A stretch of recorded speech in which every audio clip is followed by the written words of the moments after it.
Teacher. और previous videos में हमने लर्न किया है ब्रांचेस ऑफ केमिस्ट्री, राइट। तो आज हम स्टार्ट करते हैं ऑर्गेनिक केमिस्ट्री के साथ। So today we are going to discuss introduction to organic chemistry. सबसे पहले ऑर्गेनिक केमिस्ट्री क्या है, वैसे तो हमने पढ़ा है, फिर भी एक बार हम फिर से रिवाइज करेंगे। What is organic chemistry? So organic chemistry is the branch of chemistry which deals with the study of carbon and its compounds and the reactions by which one compound of carbon is converted into another. That is what organic chemistry. Okay. तो ये जो word है organic, this word is related to what? ठीक है, ये word कहां से आया? This word is came from organism. This word is came from what? Organism, right. तो ऐसा भी हम बोल सकते हैं कि organic chemistry is related to what? Organism, right. लेकिन यहाँ पे हम पूरी तरह से नहीं बोल सकते कि ये ऑर्गेनिज्म से ही रिलेटेड है, ओके। क्योंकि ऑर्गेनिक केमिस्ट्री काफी एडवांस हो चुकी है और इसमें ऐसे भी कंपाउंड्स हम बना सकते हैं ऑर्गेनिक केमिस्ट्री में जो हो सकता है कि वो ऑर्गेनिज्म में ना अवेलेबल हो, राइट। ऑर्गेनिजम्स में वो ना पाए जाते हो, ठीक है। तो लेकिन यहाँ पे ये जो वर्ड आया है ऑर्गेनिक, ये ऑर्गेनिज्म से ही आया है, ठीक है। तो ऑर्गेनिक केमिस्ट्री का हीरो कौन है? Who is the hero of organic chemistry? Hero of organic chemistry is what? Carbon, right. Carbon. तो carbon is a tetravalent element और यहाँ पे जो भी कंपाउंड फॉर्म करता है उसमें कार्बन की वैलेंसी 4 होती है। कार्बन की वैलेंसी क्या होती है? 4 होती है, राइट। तो ऐसा मान के चलते यहाँ पे कार्बन ये ऑर्गेनिक केमिस्ट्री का हीरो है क्योंकि इसमें कार्बन के ही कंपाउंड हमें पढ़ने हैं, ठीक है। लेकिन अगर हम बात करेंगे कि पीरियोडिक टेबल में जितने भी एलिमेंट्स होते हैं 118 एलिमेंट्स, लेकिन 118 एलिमेंट में से अकेला जो कार्बन है ये बहुत ही यूनिक एलिमेंट है, बहुत ही स्पेशल एलिमेंट्स है क्योंकि ये इतने सारे कंपाउंड्स फॉर्म करता है, ठीक है। आपको अगर मैं बताऊं, it forms millions of compounds, right. Millions of compounds are known to us and many millions of compounds are not known to us, right। हमने millions of compounds को आइडेंटिफाई किया है और बचे बहुत सारे मिलियन कंपाउंड्स वो हमें पता भी नहीं है, उनका आइडेंटिफिकेशन अभी चल रहा है। हर साल हजारों कंपाउंड्स हम डिटेक्ट करते हैं, ठीक है। वो प्लांट्स में से हो या लिविंग ऑर्गेनिज्म से हो, या कुछ कंपाउंड्स हम तैयार भी करते हैं, ठीक है, बहुत सारे पर्पसेस के लिए।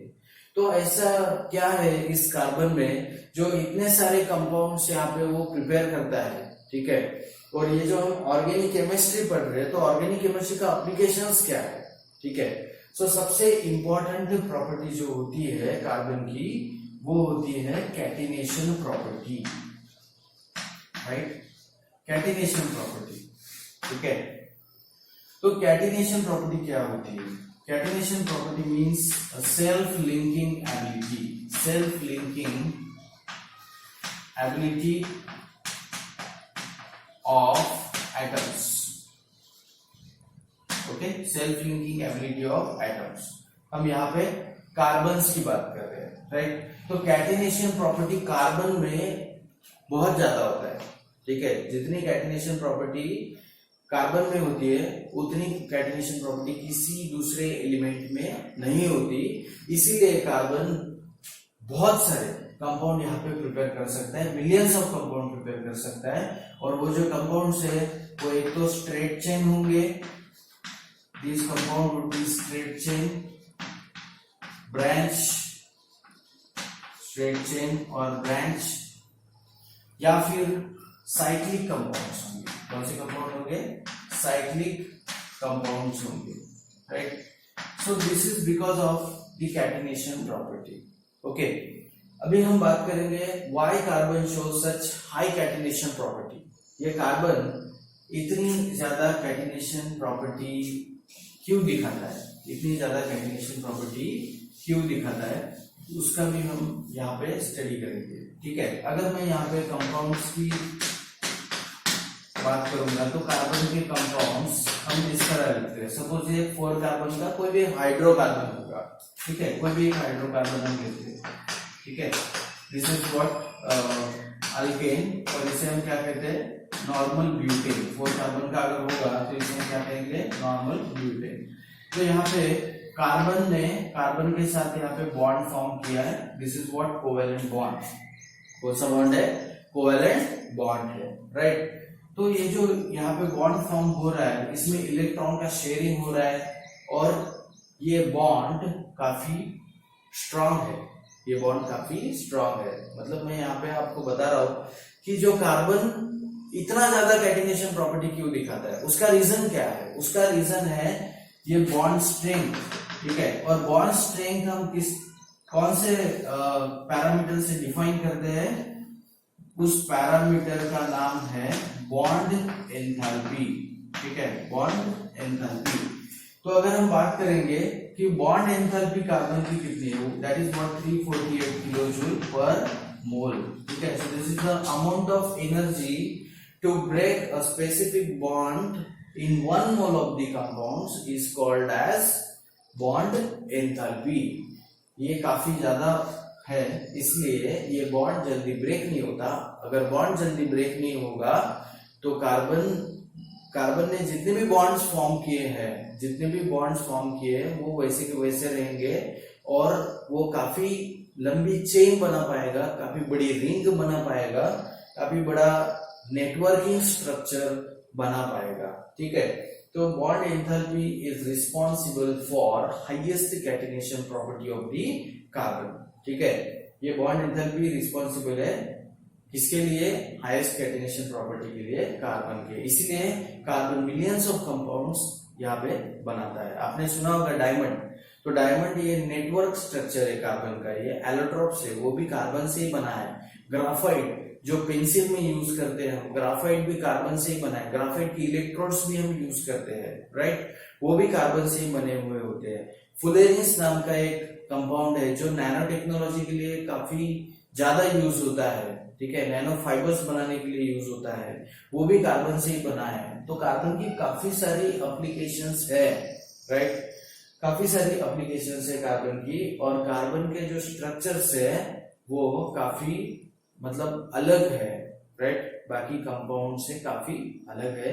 इसकी वजह से उनकी प्रॉपर्टी भी डिफरेंट है। जैसे ग्राफाइट सॉफ्ट होता है, diamond is the hardest substance on earth, right, वो हार्डेस्ट सब्सटेंस है अर्थ के ऊपर, वो भी कार्बन का है। और जो पेंसिल में ग्राफाइट यूज करते हैं वो भी कार्बन का है।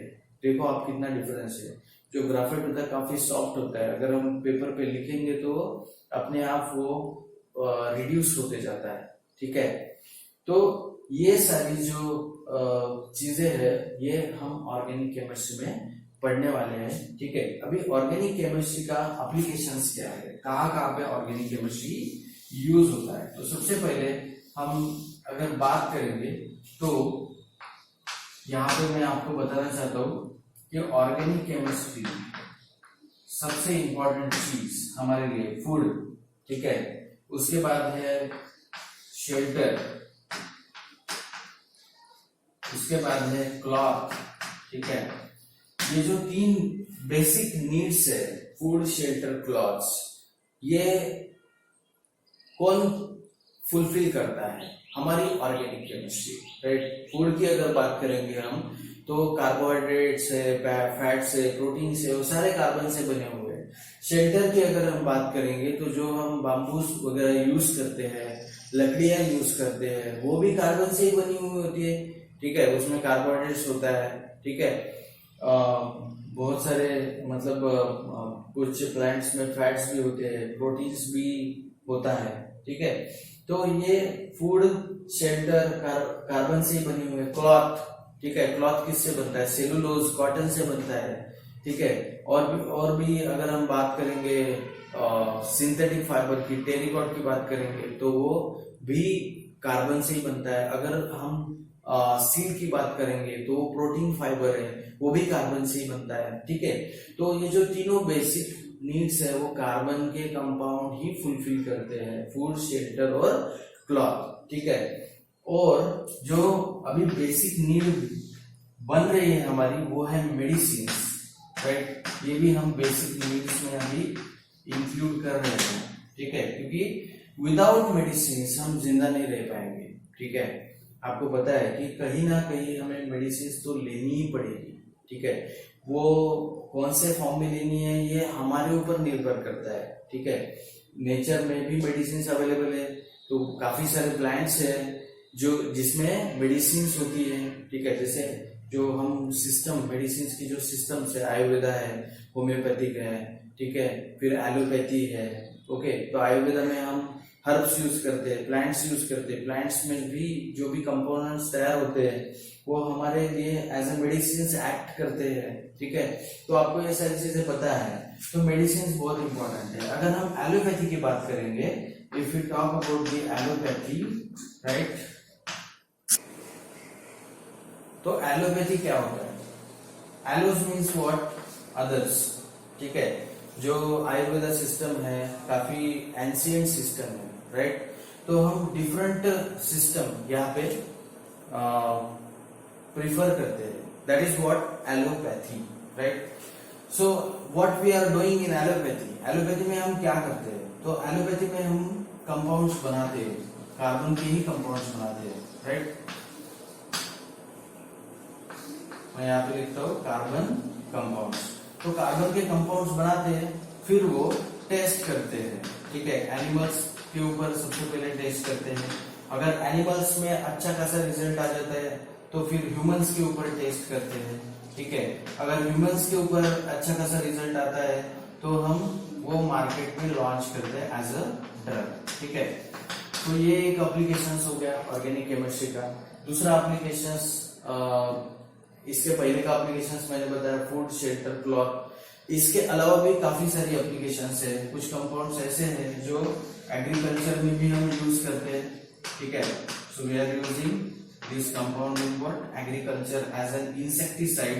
ठीक है, इंसेक्टिसाइड भी है जो ऑर्गेनिक कंपाउंड हो सकते हैं, राइट। उसके बाद जो पॉलीमर्स है, ठीक है, तो पॉलीमर्स भी हम ऑर्गेनिक मतलब कार्बन से ही बनाते हैं। ठीक है, polymers are mostly carbon compounds, these are what? Carbon compound. जैसे आपको मैं कुछ एग्जांपल्स बताता हूँ। प्लास्टिक, जिसे हम पॉलीथीन कहते हैं। ठीक है, तो प्लास्टिक तो एक ब्रॉड वर्ड है। ठीक है, पॉलीथीन, उसमें पॉलीथीन आता है, पीवीसी आता है, पीवीसी पाइप्स, पॉलीविनाइल क्लोराइड, वो भी कार्बन के कंपाउंड्स है, वो भी ऑर्गेनिक केमिस्ट्री में ही मतलब उसका जो प्रिपरेशन है वो भी ऑर्गेनिक केमिस्ट्री के प्रिंसिपल के ऊपर डिपेंड है। उसके बाद जो हम टेरिलिन बनाते हैं, जो फाइबर्स है, ठीक है, और विस्कोज रेयन है, या फिर जो क्यूप्रोमोनियम सिल्क है, सिंथेटिक फाइबर या सेमी सिंथेटिक फाइबर, वो भी पॉलीमर्स के अंदर आते हैं। ठीक है, और कुछ पॉलीमर्स ऐसे हैं जिनकी बायोटेक्नोलॉजी में भी एप्लीकेशंस होती है, मेडिसिन में भी एप्लीकेशंस होती है। तो पॉलीमर से बहुत बड़ा सेगमेंट है, वो ऑर्गेनिक केमिस्ट्री का ही पार्ट है। तो काफी सारी एप्लीकेशंस आपको यहाँ पे ऑर्गेनिक केमिस्ट्री की मिलेगी। धीरे धीरे आपको पता चलेगा कि ऑर्गेनिक केमिस्ट्री का स्कोप क्या है, right. Thank you very much.